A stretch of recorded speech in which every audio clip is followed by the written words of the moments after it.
Today we're going to talk about phantom shapes and how you can fix them. So let's get started.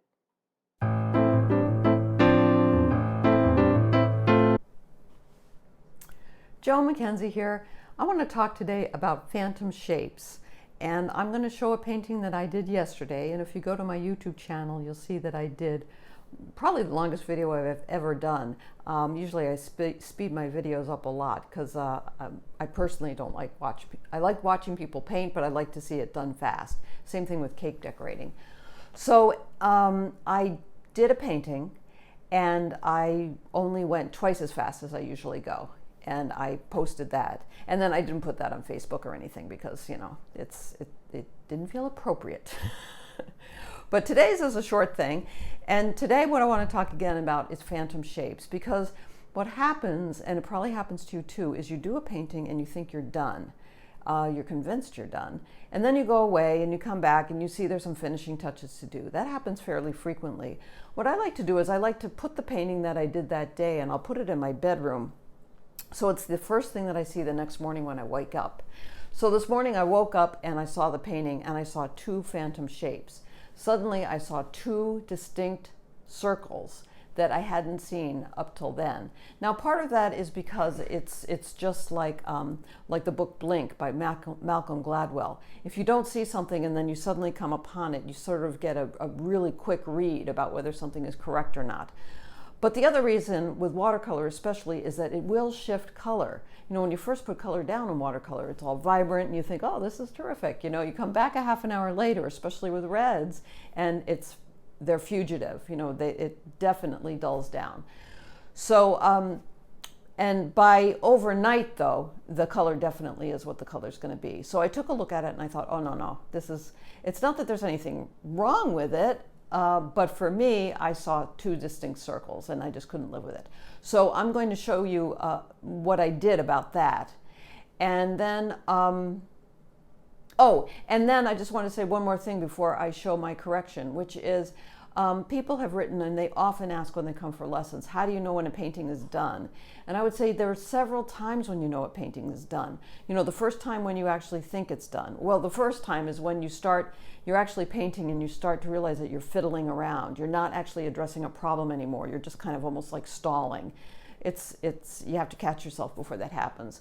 Then the painting's done, then it's really good to, you know, step back, go away, come back 15 minutes later, get another read on it. And that's usually when I go into finishing touches. And now this is the third time, which is the next morning. And once it passes those three tests, then I can pretty much say a painting is done. And for me, once a painting is done, it is done. I'm very fickle, you know, I'm on to the next painting as quickly as possible. So now I'm going to roll that wonderful bean footage. No, what I'm going to roll is the painting that had the phantom shapes from yesterday and what I did to fix it. So remember to keep the white to your paper white, your paints wet, mask for value, mix for color, and please join my YouTube channel or ask a friend to. And I'll see you next time. Okay, bye-bye.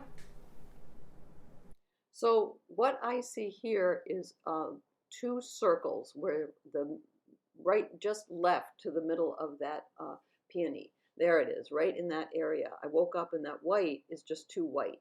So I'm going to dull that down a little bit so it integrates a little bit better, because I want the emphasis to be on where that peony turns, where that sort of orange appears in the deep crevices of the peony.